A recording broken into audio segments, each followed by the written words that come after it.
रात के ठीक 12 बजे का समय था। गांव के बाहर सुनसान सड़क पर एक पुराना स्कूल खड़ा था। टूटी दीवारें, जंग लगे गेट और भीतर फैलती अंधेरी गलियां। लोग कहते थे वहां कुछ है जो दिखता नहीं पर हमेशा देखता रहता है। रघु नाम का एक लड़का शहर से गांव आया था। जिज्ञासु स्वभाव, निडर और सबसे बढ़कर भूतों की कहानियों को मजाक समझने वाला। दोस्तों ने उसे चैलेंज दिया कि अगर हिम्मत है तो उस स्कूल में आधी रात बिता कर दिखाओ। रघु ने हंसते हुए कहा, भूत अगर सच में होते तो दुनिया ऐसे ही ना चल रही होती। रात हुई, हवा ठंडी हो गई, पत्तों की सरसराहट और दूर कुत्तों के भौंकने की आवाजें एक अजीब सन्नाटा बना रही थी। रघु टॉर्च लेकर स्कूल के अंदर चला गया। उसके कदमों की आहट खाली कमरों में गूंज रही थी। अंदर घुसते ही एक अजीब सी ठंड बदन में उतर आई, जैसे किसी ने बर्फ से जकड़ लिया हो। हूँ, शायद पुराने बिल्डिंग की नमी है, उसने खुद को समझाया। कक्षा के कमरे खाली थे, टूटी बेंचें, बिखरी किताबें और दीवार पर आधा उखड़ा काला बोर्ड। अचानक उसे खिड़की से किसी के खड़े होने का एहसास हुआ। उसने टॉर्च घुमाया, कुछ नहीं था। वो स्टाफ रूम की ओर बढ़ा। वहां एक पुराना धूल भरा आईना रखा था। आईने में उसने खुद को देखा और मुस्कुराया। डर लगता नहीं भूतों से, उसने आईने के सामने मजाक में कहा। लेकिन आईने में इसके पीछे एक और परछाई खड़ी थी, लंबी पतली बिना चेहरे वाली। रघु ने पलट कर देखा, पीछे कोई नहीं। वापस आईने में देखा, परछाई गायब। दिल की धड़कन तेज हो गई, शायद नजर का धोखा।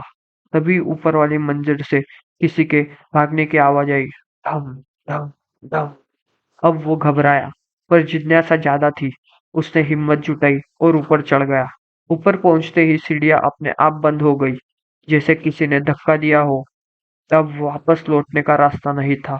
ऊपर वाले कॉरिडोर में पूरी तरह अंधेरा था। दीवारों पर बच्चों की पुरानी पेंटिंग्स थी, मुस्कुराते चेहरे, रंग बिरंगे दृश्य। मगर इस अंधेरे में वे मुस्कुराहटें भी डरावनी लग रही थी। अचानक पीछे से किसी ने धीमे से फुसफुसाया, मत आना। रघु पलटा, कोई नहीं। उसका गला सूख गया, टॉर्च कांपने लगा। तभी एक कमरे का दरवाजा अपने आप खुल गया। अंदर एक पुरानी लकड़ी की कुर्सी पर लाल दाग पड़े हुए थे। सामने दीवार पर बच्चों द्वारा हाथ से बनाया गया चित्र, और उस चित्र में एक बच्चा था, बिना चेहरा, और उसके पीछे काला साया। चित्र के नीचे लिखा था, वो तुम्हें देखता है।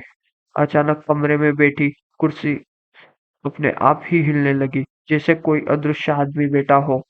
रघु ने दीवार पकड़ ली, उसके पैरों में जान नहीं बची थी। पसीने से तर वो भागने लगा। कॉरिडोर से निकलते ही उसने देखा, आईने जैसा पर बड़ा शीशा दीवार पर टंगा था। आईने में उसने खुद को देखा, पर इस बार आईने में उसका चेहरा दिखा ही नहीं। वो बिना चेहरे का दिख रहा था, और उसके पीछे वही काली लंबी बिना चेहरे वाली परछाई खड़ी थी, बहुत पास। आईना धीरे धीरे धुंधला होने लगा, और उसमें दिखने लगा एक बच्चा रो रहा है, टीचर मार रही है, चीखे, सजा, और फिर वह बच्चा मर जाता है। रघु समझ गया यह स्कूल बंद क्यों पड़ा था। यहाँ एक बच्चे ने आत्महत्या की थी, और उसकी आत्मा अब भी यही फंसी है। आईने में वह बच्चा अचानक रघु की आंखों में सीधा देखने लगा और फुसफुसाया, अब तुम्हारी बारी है। आईना टूट गया, पूरा स्कूल हिलने लगा। दरवाजे जोर से पटके, खिड़कियां टकराई, हवा गरजने लगी। रघु सीढ़ियों की ओर भागा, पर सीढ़ियां गायब थी। नीचे सिर्फ अंधेरा, गहराई, अंतहीन खाई।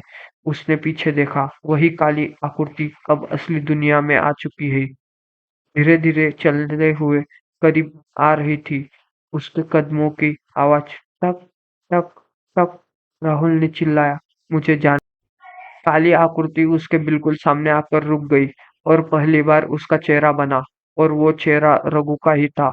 उसने ठंडी बर्फ जैसी आवाज में कहा, जिसे तुम मजाक समझते थे वही तुम्हारी हकीकत है। अब यहाँ से कोई नहीं जाता। एक चीख गूंजी, और फिर सब शांत। अगली सुबह गांव वालों ने स्कूल के पास रघु की टॉर्च और उसका फोन पाया। उसका कोई पता नहीं चला, लेकिन कहते हैं अब जब कोई आधी रात उस स्कूल के पास से गुजरता है तो टूटी खिड़कियों में एक चेहरा दिखाई देता है, और वह चेहरा बिल्कुल रघु जैसा होता है।